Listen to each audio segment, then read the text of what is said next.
الحمد لله رب العالمين والصلاة والسلام على رسوله الكريم وعلى آله وصحبه أجمعين ومن تبعهم بإحسان إلى يوم الدين أما بعد. عقیدے کے باب میں دین کے تین اہم اصول اس کتاب کو ہم پڑھ رہے ہیں جو شیخ محمد بن عبد الوہاب رحمہ اللہ تعالی کی ماء ناز تصنیف ہے. اس کتاب کے اندر عقیدے کی بنیادی اور اہم معلومات جمع کی گئی ہیں. دین کے تین اہم اصول کا تذکرہ اس میں موجود ہے. یہ اصول اور یہ قواعد اگر ایک بندہ مومن بندہ مسلم جان لے تو اپنے عقیدے کی حفاظت کرنا اس کے لیے آسان ہوگا. شرک، کفر، نفاق، بدعقیدگی سے اپنے ایمان اور عمل کی عقیدے کی حفاظت کرنا اس کے لیے آسان ہو جائے گا. چونکہ موجودہ دور میں دشمنان اسلام اور اس سے پہلے جو ہمارا ازلی دشمن شیطان ہے، کہیں نہ کہیں کسی نہ کسی ذریعے سے ایک بندہ مسلم کو اللہ کا نافرمان بنانا اس کی کوشش رہی ہے. اور آج کے اس دور میں نت نئے فتنے ابھر رہے ہیں. کبھی مال کا لالچ دے کر، کبھی محبت کا لالچ دے کر یا محبت کے نام پر ہمارے نوجوان لڑکیوں کو دین سے دور کیا جا رہا ہے. مذہب تبدیل کرنے کی دعوت دی جا رہی ہے. اور مسلمانوں کا المیہ یہ ہے کہ وہ مسلمان خود اپنے دین سے ناواقف ہیں. قرآن اور سنت کا جو ٹھوس عقیدہ ہے، صحیح عقیدہ ہے، اس سے ناواقفیت کی بنا پر ہر ارے غیرے کی بات کو صحیح سمجھ کر اس کو تسلیم کرتے ہیں اور یہ سمجھتے ہیں کہ ہم بھی انسان وہ بھی انسان، اور بہت سی چیزیں ہم میں ایک جیسی ہیں، تو لہٰذا اس کے مندر میں جانا یا اس کے چرچ میں جانا یا ان کے معبودوں کو نذرانہ پیش کرنا، ان کے معبودوں کے لیے قربانی کرنا یا ان کے عقائد کے بنا پر ان کے عقائد کو پروان چڑھانے کے لیے منادر بنانا، مندریں بنانا، چرچ بنانا، یہ کون سا مشکل کام ہے یا کون سی غلط بات ہے؟ یہ تو انسانیت ہے. تو اس طرح عقیدے کی جانکاری، صحیح عقیدے کی جانکاری سے ناواقفیت کی بنا پر آج ایک مسلمان اپنے دین کو بدنام کر رہا ہے اور خود اپنے آپ کو جہنم کا ایندھن بنا رہا ہے. تو عقیدہ بہت ہی بنیادی شے ہے، بہت ہی بنیادی چیز ہے. تو آئیے اسی کے متعلق ہم گفتگو کرتے ہیں اور اپنے ایمان کو تازہ کرتے ہیں، اپنے علم کو مضبوط بناتے ہیں. چونکہ جب ہم اپنے دین کی بنیادیں ہمیں معلوم نہ ہوں تو ہمارا دین کھوکھلا ہو جائے گا. دیواریں، اس پر کھڑی ہوئی دیواریں کبھی بھی گر سکتی ہیں. دین کے دو تین اہم اصول اس کتاب میں ذکر کیے گئے ہیں. پہلا اصول اللہ تعالیٰ کو جاننا، اپنے خالق و مالک کو پہچاننا، اپنے رب کو پہچاننا، یہ سب سے پہلا اصول ہے. اور دوسرا اصول دین اسلام کو دلائل کے ساتھ جاننا. دین اسلام کو جاننا اور دلائل کے ساتھ جاننا یہ بہت اہم ہے. یہاں پر دین اسلام کے متعلق بنیادی اور تفصیلی گفتگو پیش کی جا رہی ہے. توحید کو یعنی توحید الہی کو دل و جان سے اپناتے ہوئے اپنے آپ کو اللہ کے مطیع اور سپرد کر دینے کا نام، اور اس کے احکام کی اطاعت کرتے ہوئے اس کا تابع اور فرما بردار رہنے اور اس کے ساتھ کسی دوسرے کو ہرگز شریک نہ ٹھہرانے کا نام دین ہے. تو ہم دین کو ماننے والے ہیں، مطلب یعنی اپنے اعمال اور اپنے کردار، اپنے طور طریقے اللہ کے رسول کے مطابق، طور طریقوں کے مطابق، احکامات کے مطابق بنانے کا نام دین ہے. یعنی اپنے آپ کو بدلنا، اپنی خواہشات کے مخالف کام کرتے ہوئے جو حکم اللہ اور اس کے رسول کا ہے اس پر عمل کرنا، یہ دین ہے. اور دین کے 3 درجات ہیں.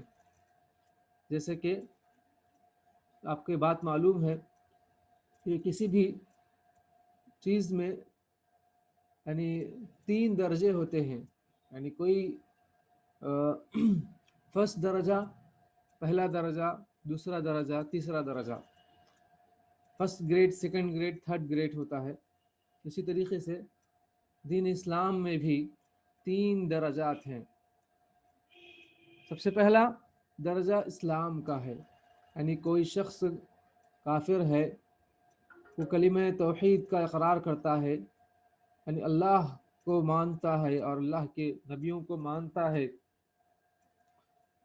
تو وہ مسلمان کہلاتا ہے. زبان سے اس نے اقرار کیا تو مسلمان کہلایا، اس کے ظاہری عمل سے وہ مسلمان کہلایا.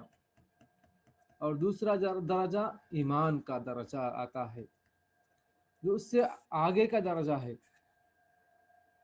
جس کا تعلق ظاہری اعمال کے علاوہ باطنی اعمال سے، قلبی اعمال سے ہے، دل کے اعمال سے ہے، دل کے اعتقاد سے ہے. اور تیسرا درجہ احسان کا درجہ ہے. تو اس طرح دین کے 3 درجے ہیں، 3 کیٹیگریز ہیں. اور اس میں سب سے اعلیٰ مقام احسان کا ہے، اس کے بعد ایمان کا، پھر سب سے پہلا یعنی سٹارٹنگ کا مقام اسلام کا ہے. اب یہاں پر علمی اعتبار سے ہر ایک کے کچھ اور درجے بھی ہیں، یعنی کچھ اور ارکان ہیں. یعنی اسلام کے جیسے جانتے ہیں 5 ارکان ہیں، ایمان کے 6 ارکان ہیں. یعنی جب ہم مسلمان ہیں تو ان 5 باتوں کو بھی ماننا ہمارے لیے ضروری ہے اور عمل کرنا بھی ضروری ہے. جب ہم مومن ہیں تو ان 5 کے علاوہ ان 6 ارکان پر پوری طرح ایمان اور یقین رکھنا، اس کے مطابق عمل کرنا ضروری ہے، لازمی ہے. تو اس طرح اس کے ارکان ہیں. تو ایمان کے یا اسلام کے ارکان 5 ہیں. نمبر 1، اس بات کی شہادت دینا کہ اللہ کے سوا کوئی معبود برحق نہیں اور محمد صلی اللہ علیہ وسلم اللہ کے رسول ہیں. نمبر 2، نماز قائم کرنا. نمبر 3، زکوٰۃ ادا کرنا. نمبر 4، رمضان المبارک کے روزے رکھنا. نمبر 5، بیت اللہ کا حج کرنا. یہ بہت ہی اہم اور ضروری ہے. اب جو ہم 5 ارکان جو ہمیں معلوم ہوئے، اب اس کے دلائل ہیں.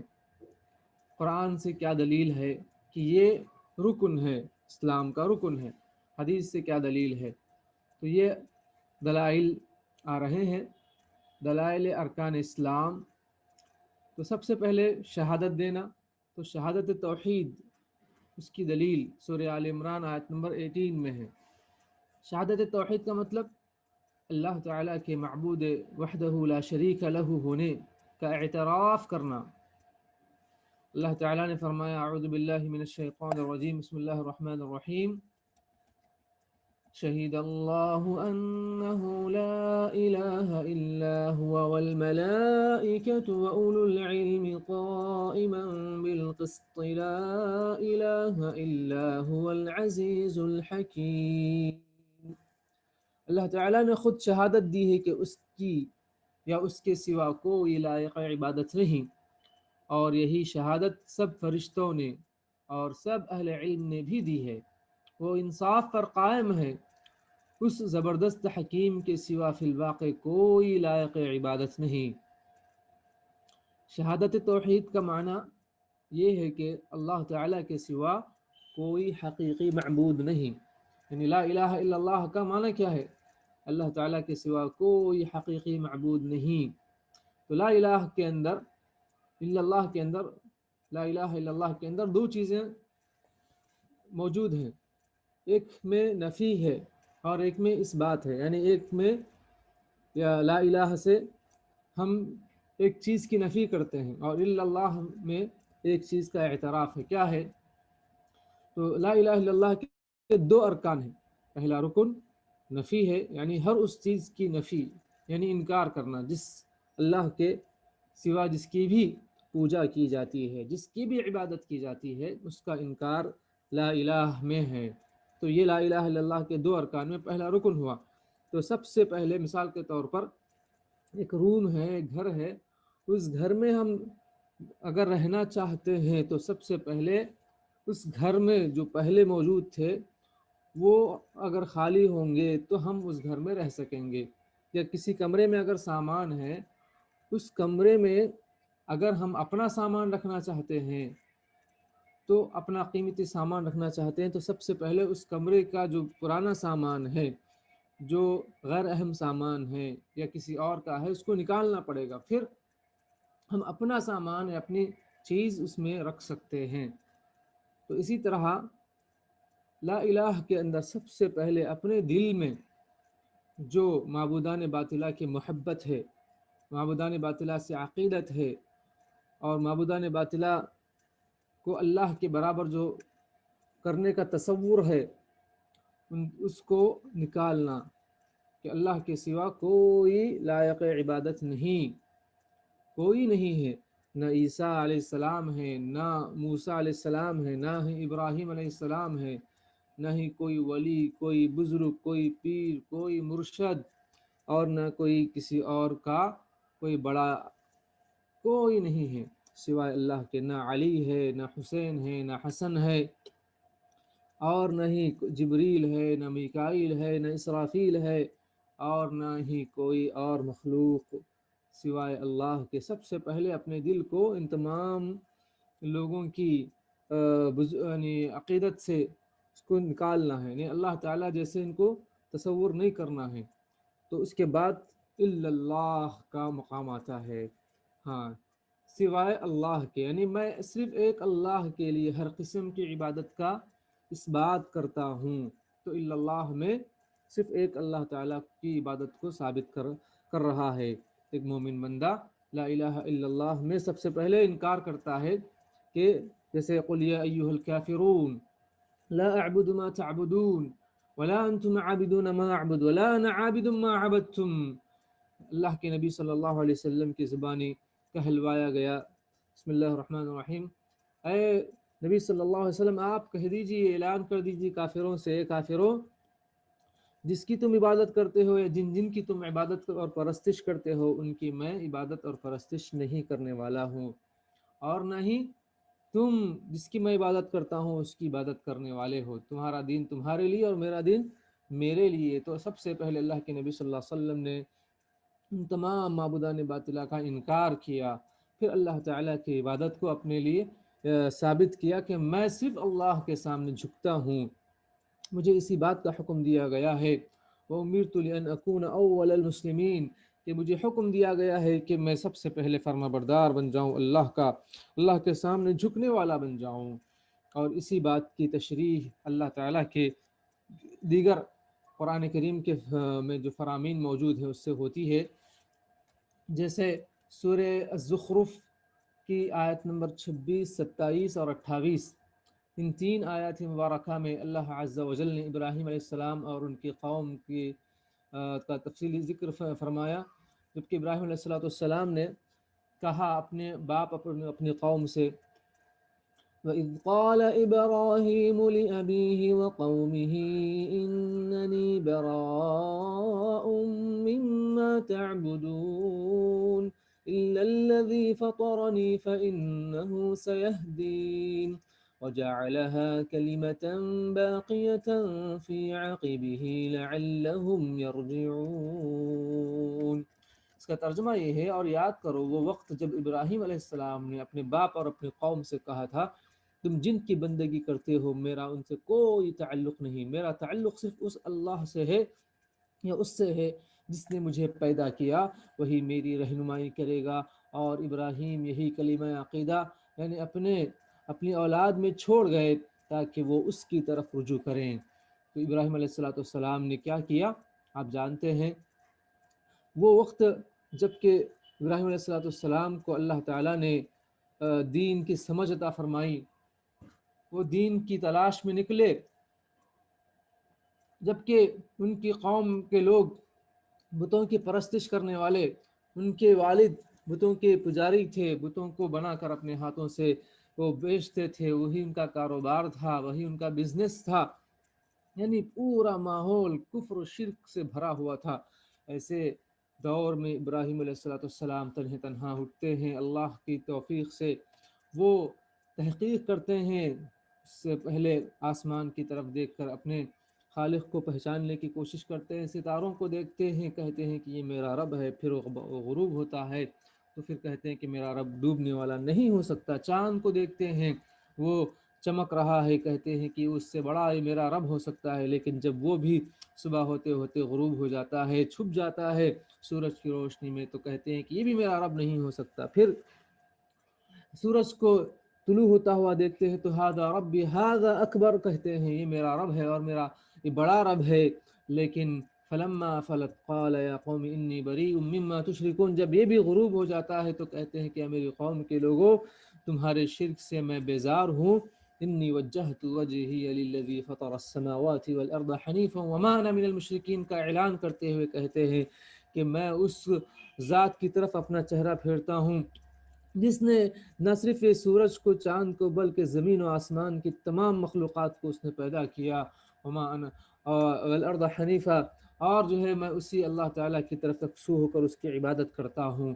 یہ ابراہیم علیہ السلام نے اعلان کیا، تو پتہ چلا کہ ابراہیم علیہ السلام کو اللہ تعالیٰ نے وہ توحید کی سمجھ عطا فرمائی جس کے ذریعے سے وہ اپنے آپ اپنے قوم کے لوگوں سے انہوں نے مقابلہ کیا، جبکہ ان کے قوم کے لوگ وہ پورے کے پورے مشرک تھے، کفار تھے، حضرت ابراہیم علیہ السلام سے نفرت کرنے لگے، دشمنی کرنے لگے، لیکن کسی سے ابراہیم علیہ السلام نہیں ڈرے، حتیٰ کہ وہ اس کی وجہ سے اپنا ملک چھوڑا، اپنا وطن چھوڑا، اور سب کچھ چھوڑ چھاڑ کر وہ دوسرے وطن چلے گئے اور وہاں پر جا کر ایک اللہ کی عبادت کرنے لگے، وہاں پر اللہ کے لیے گھر بنایا، بیت المقدس بنایا، پھر مکہ آئے اللہ کے حکم سے، وہاں پر بھی بیت اللہ بنایا۔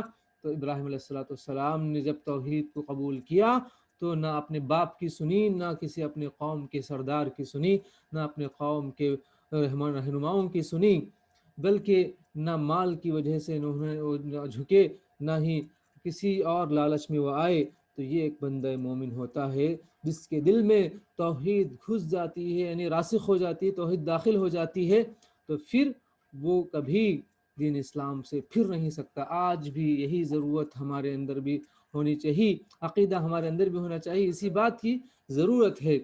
آج مسلمان ترقی چاہتے ہیں، عزت چاہتے ہیں، شہرت چاہتے ہیں، دولت چاہتے ہیں، لیکن جو چیز انہیں اپنانی چاہیے وہ چیز وہ اپنا نہیں پاتے۔ وہ کیا ہے؟ عقیدہ توحید ہے۔ عقیدہ توحید سے وہ عاری ہیں، وہ اس میں کوتاہ ہیں، اللہ کو ناراض کرتے ہیں، جو سب سے بڑا شرک، سب سے بڑا گناہ شرک ہے، سب سے بڑی نافرمانی اللہ کی عبادت میں غیر اللہ کو شریک کرنا ہے، تو یہ مسلمان کر رہے ہیں۔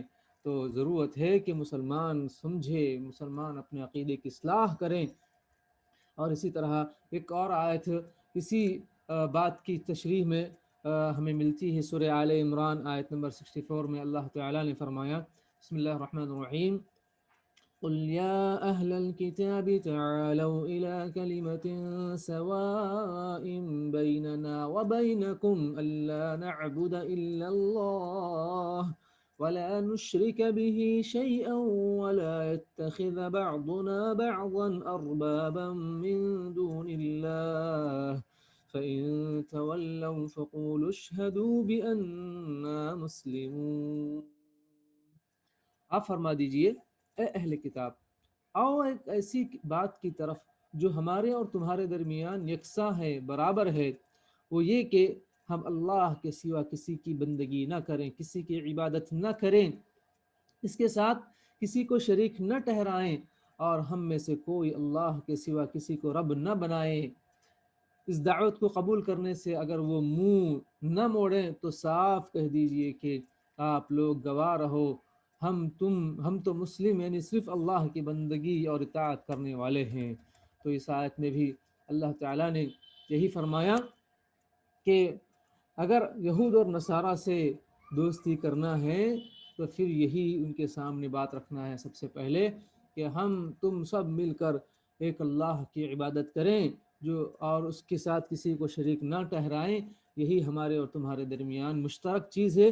اسی بات کی بنا پر ہم ایک دوسرے سے دوستی کر سکتے ہیں، اور ہم میں سے کوئی دوسرے کو بڑا یا ہم میں سے کوئی دوسرے کو معبود نہ بنائے۔ ولا يتخذ بعضنا بعضا اربابا من دون اللہ، اللہ کو چھوڑ کر کوئی کسی کو بڑا نہ بنائے، کسی کو رب نہ بنائے۔ یہی توحید ہے، یہی چیز کو سمجھنے کی ضرورت ہے۔ آج لوگ کہتے ہیں کہ تمام مذاہب برحق ہے، سب الگ الگ راستے ہیں، لیکن ایک ہی طرف جا رہے ہیں، لیکن الگ الگ راستے اختیار کیے ہوئے ہیں، یہ بھی صحیح، وہ بھی صحیح، وہ بھی صحیح، یہ بھی صحیح، لیکن اس طرح کا سمجھنا، اس طرح کا عقیدہ رکھنا، یہ صرف اور صرف گمراہی ہے، صرف اور صرف جہالت ہے اور نادانی ہے، اور اپنے آپ کو غلطی پر، اپنے آپ کو یعنی اچھا سمجھنا ہے اور اپنے آپ کو یعنی گمراہی میں رکھنا ہے۔ تو یہ چیز کو سمجھنے کی ضرورت ہے۔ تو سب سے پہلے شہادت دینا، اور شہادت کس طرح دینا اس کی تفصیل آ گئی، اور اس کے بعد اللہ کے رسول صلی اللہ علیہ وسلم کی رسالت کی شہادت بھی لا الہ الا اللہ محمد الرسول اللہ میں ملتی ہے۔ تو شہادت میں کیا مطلب ہے شہادت کا؟ یعنی اس بات کی شہادت دینا کہ محمد صلی اللہ علیہ وسلم اللہ کے رسول ہیں۔ اس کی دلیل سورہ توبہ آیت نمبر 128 میں اللہ تعالیٰ نے فرمایا، لقد جاءكم رسول من أنفسكم عزيز عليه ما عنتم حريص عليكم بالمؤمنين رؤوف رحيم۔ دیکھو، تم لوگوں کے پاس ایک رسول آیا ہے جو خود تم ہی میں سے ہے، تمہارا نقصان میں پڑنا اس پر شاق ہے، تمہاری فلاح کا وہ خواہش مند ہے، ایمان والوں کے لیے وہ بڑا شفیق اور رحیم ہے۔ یعنی محمد صلی اللہ علیہ وسلم اللہ کے رسول ہونے کی شہادت دینے کے معنی یہ ہیں کہ آپ صلی اللہ علیہ وسلم کے احکام کی اطاعت کی جائے۔ یعنی میں شہادت دیتا ہوں محمد صلی اللہ علیہ وسلم اللہ کے رسول ہیں، اس کا مطلب کیا ہے؟ ہر مسلمان کو سمجھنے کی ضرورت ہے آج، کیونکہ صرف زبانی دعوے تو مسلمان کرتے ہیں کہ ہم پیارے نبی کے دیوانے ہیں، ہم پیارے نبی کے شہر کے خاک کے جو ہے خاک، یعنی ہمارے لیے اس خاک پر ہم جو ہے ہم رہنا پسند کریں گے، اسی خاک میں ہم جو ہے وہاں پر جو ہے گزارنا پسند کریں گے، وہی ہماری جو ہے یعنی ماوا ہے، ملجا ہے، جو اپنی نظموں میں، نعتوں میں وہاں کے عقیدت کا اظہار کرتے ہیں، وہاں کے اس شہر کا، اللہ کے نبی صلی اللہ علیہ وسلم کے گھر کا، آپ کے در و دیوار کا، مسجد نبوی کا، اور اس طرح کے بہت سی چیزوں کے عقیدت میں نعتیہ، شعر وغیرہ وغیرہ پڑھتے ہیں، لیکن صرف اتنا پڑھنا ہی اللہ کے نبی صلی اللہ علیہ وسلم سے محبت کے لیے کافی نہیں ہے، اللہ کے نبی صلی اللہ علیہ وسلم کی شہادت دینے کے لیے کافی نہیں ہے۔ اب سنیں، اس کا معنی یہ ہے کہ آپ صلی اللہ علیہ وسلم کے احکام کی اطاعت کی جائے۔ نمبر 2، آپ صلی اللہ علیہ وسلم نے جو بھی خبر دی ہے اس کی تصدیق کی جائے۔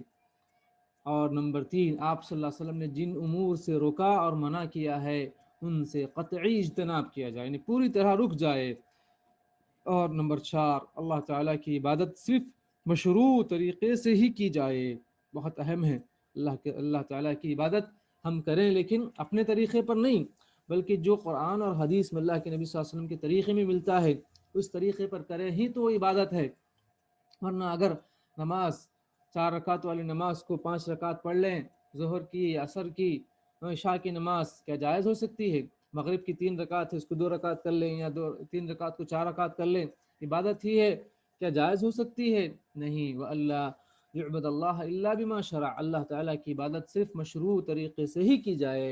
یہ اللہ کے نبی صلی اللہ علیہ وسلم کی شہادت دینے کا معنی اور مفہوم ہے۔ اور آئیے اسلام کے جو 5 ارکان میں سے پہلا رکن ہم پڑھ لیے، اور دیگر ارکان اس کے دلائل کے ساتھ ہم یہ ہے کہ نماز، زکوٰۃ اور تفسیر توحید کی مشترکہ دلیل خالق کائنات کا یہ ارشاد ہے، یعنی نماز کے بارے میں اور زکوٰۃ کے بارے میں دلیل ملتی ہے سورہ بینہ آیت نمبر 5 میں، وَمَا أُمِرُوا إِلَّا لِيَعْبُدُوا اللَّهَ مُخْلِصِينَ لَهُ الدِّينَ حُنَفَاءَ وَيُقِيمُوا الصَّلَاةَ وَيُؤْتُوا الزَّكَاةَ وَذَلِكَ دِينُ الْقَيِّمَةِ، اور ان کو اس کے سوا کوئی حکم نہیں دیا گیا کہ اللہ کی بندگی کریں، اپنے دین کو اس کے لیے خالص کر کے بالکل یکسو ہو کر اور نماز قائم کریں اور زکوٰۃ دیں، یہی نہایت درست اور صحیح دین ہے۔ تو یہاں پر ہمیں دلیل ملی کہ ہم نماز اللہ کے لیے ادا کریں، زکوٰۃ اللہ کی رضا اور خوشنودی کے لیے ہم اپنے مال سے نکالیں، اور عبادت کریں تو خالص اللہ کے لیے کریں، اس کی ریاکاری، دکھاوا، سب چیزیں بالکل ہمارے اعمال میں داخل نہ ہوں۔ رمضان المبارک کے روزے رکھنے کی دلیل کیا ہے؟ یعنی جو اسلام کے جو دیگر ارکان میں سے توحید کی بات آ گئی، رسالت کی بات آ گئی، شہادت یعنی شہادت، اور اس کے بعد نماز کی بات اور زکوٰۃ کی تفصیل، زکوٰۃ کا حکم دلیل کی روشنی میں ہمیں مل گیا۔ اب روزے کے متعلق اللہ تعالیٰ کا یہ فرمان سورہ بقرہ آیت نمبر 183 میں یہ ہے، یا ایھا الذین آمنوا کتب علیکم الصیام کما کتب علی الذین من قبلکم لعلکم تتقون، اے لوگو جو ایمان لائے ہو، تم پر روزے فرض کر دیے گئے جس طرح تم سے پہلے لوگوں پر فرض کر دیے گئے تھے، اس سے توقع ہے کہ تم میں تقویٰ کی صفت پیدا ہوگی۔ تو روزوں کے فوائد میں سے ایک فائدہ یہ ہے کہ اللہ کا ڈر، اللہ تعالیٰ کا خوف ہمارے دلوں میں آئے گا، یعنی اس طرح ہم گناہوں سے بچ پائیں گے، جیسے ہم کھانے پینے سے بچتے ہیں روزے کے دنوں میں، اور اللہ تعالیٰ کے نافرمانیوں سے اپنے آپ کو بچاتے ہیں، اس طرح اگر کوئی بندہ یعنی روزہ کی عادت ڈال لے اور روزہ رکھ لے تو اس کے اندر یہ کیفیت پیدا ہو جائے گی کہ وہ ہمیشہ گناہوں سے اپنے آپ کو بچا سکتا ہے، یعنی اپنے نفس کو قابو میں رکھ سکتا ہے۔ اور جو 5واں رکن ہے بیت اللہ کا حج کرنا، اس کی دلیل سورہ آل عمران آیت نمبر 97 میں اللہ تعالیٰ نے یہ فرمایا بیت اللہ شریف کے حج کے متعلق، وَلِلَّهِ عَلَى النَّاسِ حِجُّ الْبَيْتِ مَنِ اسْتَطَاعَ إِلَيْهِ سَبِيلًا وَمَن كَفَرَ فَإِنَّ اللَّهَ غَنِيٌّ عَنِ الْعَالَمِينَ۔ لوگوں پر اللہ کا یہ حق ہے کہ جو اس گھر تک پہنچنے کی طاقت رکھتا ہو وہ اس کا حج کرے، اور جو کوئی اس حکم کی پیروی سے انکار کرے تو اسے معلوم ہونا چاہیے کہ اللہ تعالی تمام دنیا والوں سے بے نیاز ہے۔ تو یہاں پر اسلام کے یعنی دین کے جو 3 درجے بیان کیے گئے تھے، پہلا درجہ ان میں کا اسلام ہے، تو اس کے دلائل کی روشنی میں الحمدللہ ہمارے سامنے تفصیلات آ چکی ہیں۔ اور دوسرا درجہ اس دین کا وہ ایمان ہے اور اس کے ارکان ہیں۔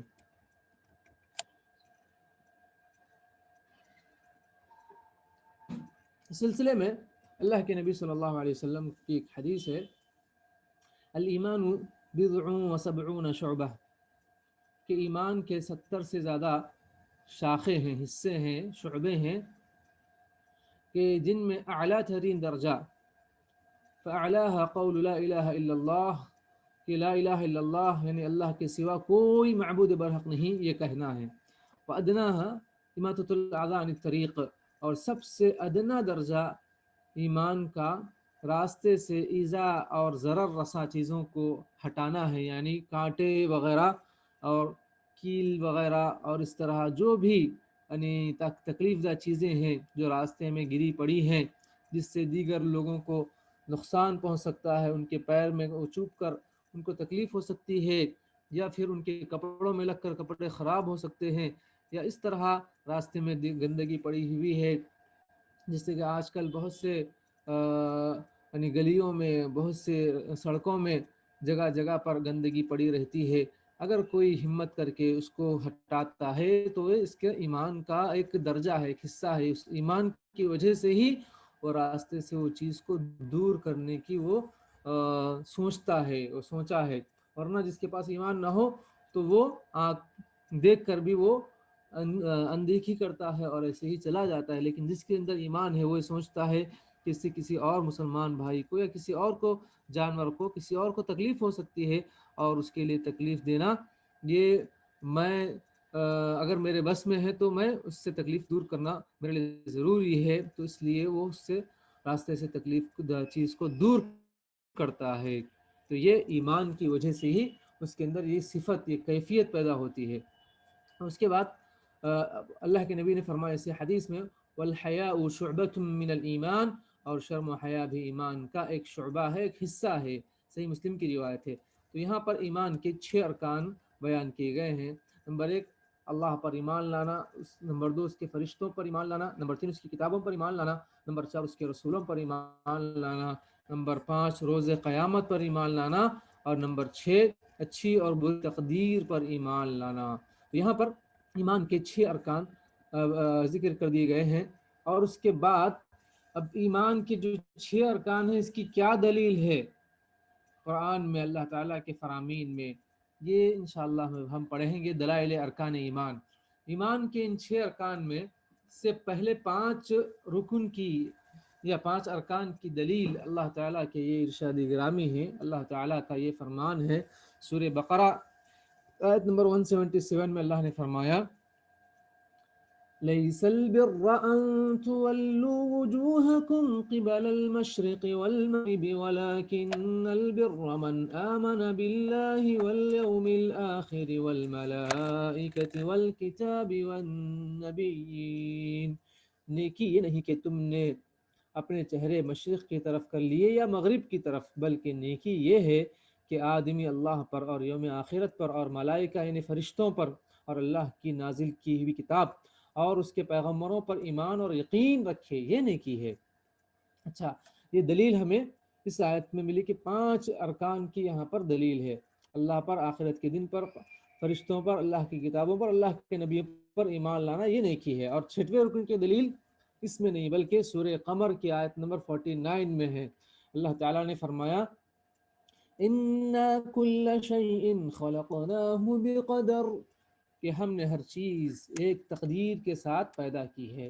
یعنی اللہ تعالیٰ نے ہر چیز کو ایک اندازے کے مطابق پیدا کیا ہے، تو اس کے مطابق اللہ تعالیٰ، اور اللہ تعالیٰ کا اندازہ بالکل ٹھیک ہے، اس میں ذرا برابر بھی کمی بیشی نہیں ہے، بلکہ بالکل درست ہے اللہ تعالیٰ کا اندازہ. اور اسی طریقے سے دین کا جو تیسرا حصہ ہے، تیسرا درجہ ہے، وہ احسان ہے. احسان کا ایک ہی رکن ہے، وہ یہ ہے کہ آپ اللہ تعالیٰ کی عبادت کریں ایسے گویا کہ آپ اسے اپنے بچشم خود دیکھ رہے ہو، یعنی اپنے آنکھوں سے دیکھ رہے ہو. اور اگر آپ اس مقام کو نہیں پا سکتے کہ آپ اللہ کو دیکھ رہے ہیں تو کم از کم یہ عالم ضرور ہی ہونا چاہیے کہ وہ آپ کو دیکھ رہا ہے. یعنی اس خشوع اور خضوع اور انابت اور رجوع سے اللہ تعالیٰ کی عبادت کریں کہ اللہ تعالیٰ کو آپ دیکھ رہے ہیں، یا کم از کم اتنا یقین نہیں ہے تو یہ سمجھے کہ اللہ تو آپ کو دیکھ رہا ہے. تو یہ یہاں پر اس کا معنی ہوا، اس کا ایک ہی رکن ہے جو ابھی اس کی تشریح ہوئی ہے. اب دلائل احسان، اب احسان کی کیا دلیل ہے؟ یعنی احسان کا مطلب کسی بھی کام کو اچھے سے اچھا کرنا ہوتا ہے. تو یہاں پر اللہ کی عبادت کر رہے ہیں تو اس یقین کے ساتھ، اس کیفیت کے ساتھ اچھے طریقے سے کر رہے ہیں۔ مثال کے طور پر اگر آپ کسی کے پاس جاب کرتے ہیں، کسی کے پاس یعنی نوکری کرتے ہیں، تو اگر آپ کے سامنے آپ کا سیٹ یا آپ کا جو ہے باس نہیں ہے تو پھر وہ آپ یعنی تھوڑا سا آپ کے اندر یعنی سستی کاہلی ہو سکتی ہے، ہوتی بھی ہے، لیکن جب اگر اس شخص کے سامنے یعنی اس خادم کے سامنے اگر اس کا سیٹ موجود ہے، اس کا جو ہے باس موجود ہے، تو پھر اس کے سامنے وہ بالکل الرٹ ہو کر اپنی ذمہ داری کو نبھاتا ہے، اس خوف سے کہیں یہ نہ ہو کہ مجھے اپنی نوکری سے نہ نکال دے اگر میں کوئی غلط کام کروں یا پھر جو ہے اپنے کام میں سستی اور کاہلی کروں۔ اگر ہم اسی طریقے سے، یہ اللہ نے ہم کو ذمہ داری دی ہے، ہمارا فرض ہے، ہم کو اسی لیے پیدا کیا گیا کہ ہم اللہ تعالیٰ کی عبادت کریں۔ وما امروا الا ليعبدوا الله مخلصين له الدين، اور اسی طریقے سے اللہ نے فرمایا وما خلقت الجن والانس الا ليعبدون، ہم نے جن اور انسانوں کو یعنی میں نے جنوں اور انسانوں کو محض اپنی عبادت کے لیے پیدا کیا کہ وہ مجھے ایک مان کر میری ہی عبادت کریں اور تمام عبادتیں میرے لیے ہی کریں اور اچھے طریقے سے کریں، احسان کی کیفیت کے ساتھ کریں، کیونکہ وہ یہی کہ آپ اللہ کو دیکھ رہے ہیں یا پھر کم سے کم اللہ آپ کو دیکھ رہا ہے۔ جس طرح آپ کے سامنے باس ہے تو وہ اگر آپ کو دیکھ رہا ہے یا آپ ان کو دیکھ رہے ہیں تو کس جستجو، کس لگن کے ساتھ، کس محنت کے ساتھ کرتے ہیں اور کام کو اچھے سے اچھا دکھاتے ہیں، کر کر دکھاتے ہیں تاکہ وہ آپ کا باس خوش ہو جائے۔ تو اس طرح ہمارا سب کا خالق و مالک، سب سے بڑا، سب سے اعلیٰ، سب سے ارفع، سب سے عظیم وہ ایک ہے، وہ اللہ ہے۔ تو اس کو خوش کرنا یہی ہمارا فرض ہے، یہی اللہ تعالیٰ کا حکم ہے، تو یہی اس طرح اللہ تعالیٰ نے ہمیں حکم دیا ہے۔ اور احسان کی دلیل میں دو دلیل یہاں پر ہیں۔ اللہ تعالیٰ نے سورہ نحل آیت نمبر 128 میں فرمایا ان اللہ مع الذین اتقوا والذین هم محسنون، اور اللہ تعالیٰ ان لوگوں کے ساتھ ہے جو تقوی سے کام لیتے ہیں اور جو عبادتوں کو اچھی طرح کرتے ہیں۔ اور اسی طرح سورہ شورى آیت نمبر 217 سے 220 تک اللہ نے فرمایا وَتَوَكَّلْ عَلَى الْعَزِيزِ الرَّحِيمِ الَّذِي يَرَاكَ حِينَ تَقُومُ وَتَقَلُّبَكَ فِي السَّاجِدِينَ إِنَّهُ هُوَ السَّمِيعُ الْعَلِيمُ۔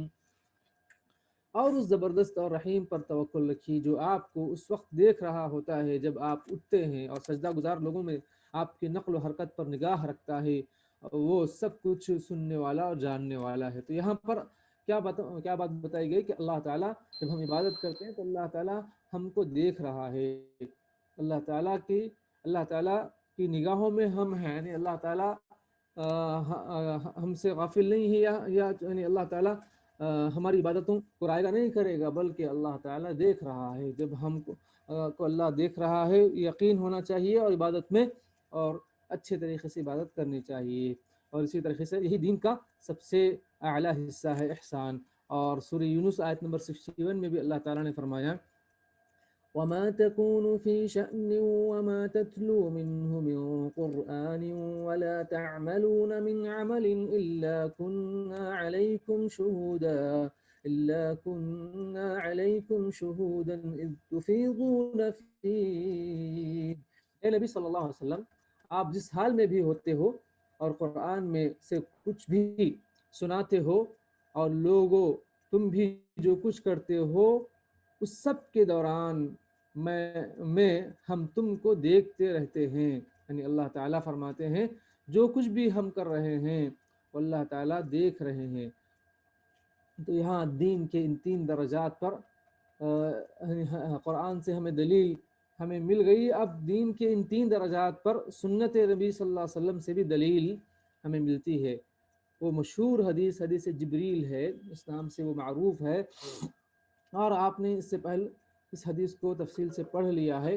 اب اس حدیث کا ترجمہ پڑھنا میں سمجھتا ہوں کافی ہے۔ حدیث صحیح بخاری صحیح مسلم کی ہے۔ حضرت عمر بن خطاب رضی اللہ عنہ فرماتے ہیں، عمر فاروق رضی اللہ عنہ بیان کرتے ہیں کہ ہم رسول اللہ صلی اللہ علیہ وسلم کے پاس بیٹھے تھے کہ اچانک ایک ایسا آدمی ہماری مجلس میں وارد ہوا، یعنی آیا، جس کے کپڑے نہایت سفید اور بال انتہائی سیاہ تھے، اس پر سفر کر کے آنے کی کوئی علامت نہ تھی، یعنی کوئی گرد و غبار اور اس پر جو ہے گندگی وغیرہ نہ تھی، یعنی بالکل جو ہے اجنبی بھی تھا، لیکن ایسا آیا جیسے کہ آج کوئی پلین سے اتر کر کار میں بیٹھتا ہے اور کار میں بیٹھ کر سیدھا جو ہے آفس کو پہنچتا ہے، تو اس کے کپڑے بالکل جو ہے صاف و شفاف رہتے ہیں، کوئی اس پر جو ہے پریشانی نہیں، ہر جگہ اے سی، ایئر کنڈیشن اور کوئی تکلیف نہیں، کھانے پینے کی پوری سہولت۔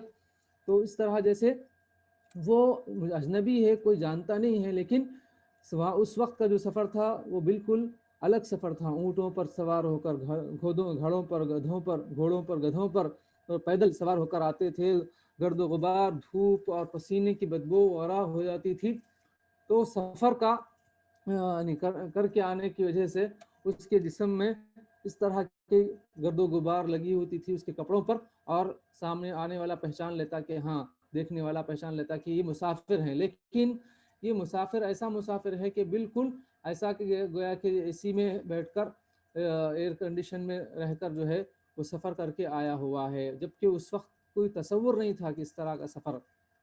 تو خیر، وہ کہتے ہیں کہ ایسا آج اور ہم میں سے کوئی اس کو جانتا بھی نہ تھا، وہ نبی کرم صلی اللہ علیہ وسلم کے سامنے آپ کے گھٹنوں سے گھٹنے ملا کر اور اپنے ہاتھ اپنی رانوں پر رکھ کر دو زانو ہو کر باادب طریقے سے بیٹھ گیا۔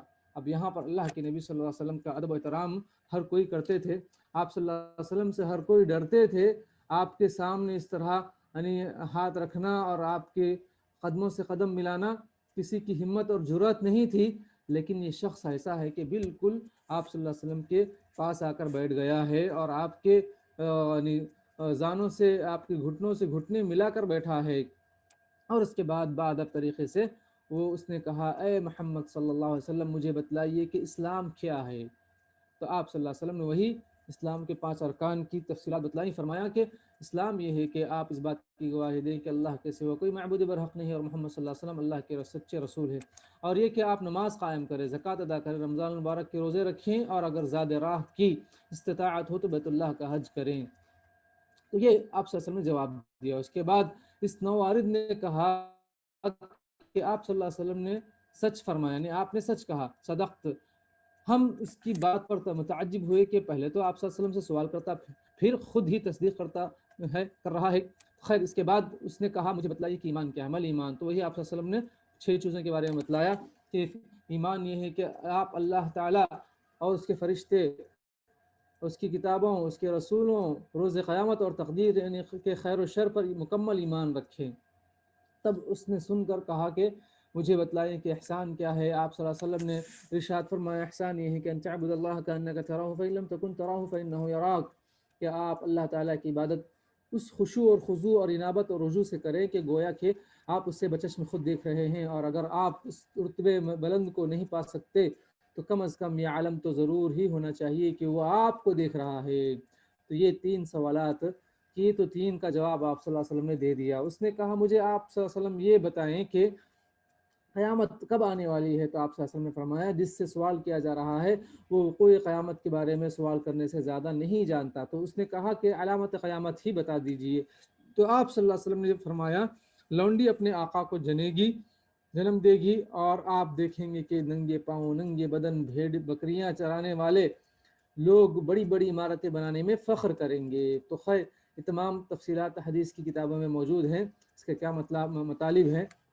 اس کے بعد عمر رضی اللہ عنہ کہتے ہیں کہ اتنی باتیں کرنے اور سن لینے کے بعد وہ نوارد تو چلا گیا، مگر ہم تھوڑی دیر تک سراسیما اور خاموش بیٹھے رہے، یعنی بالکل ایسی حالت، ایسی کیفیت ہو گئی کہ سمجھ میں نہیں آیا کہ ایسا آیا اور ایسے ایسے بڑے بڑے سوالات کر کے اور جوابات لے کے، اور خود آپ سچے ہیں، آپ نے سچ کہا، یہ کہہ کر چلا گیا۔ تب آپ صلی اللہ علیہ وسلم نے فرمایا، اے عمر رضی اللہ عنہ، کیا آپ جانتے ہیں کہ یہ نوارد کون تھا؟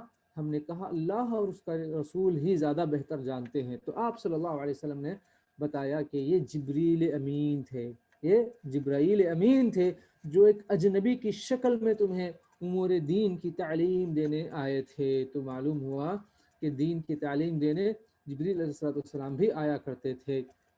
یہاں الحمدللہ دین اسلام کے جو 3 بڑے بڑے اصول تھے، ان میں سے پہلا اصول اور دوسرا اصول مکمل ہوا،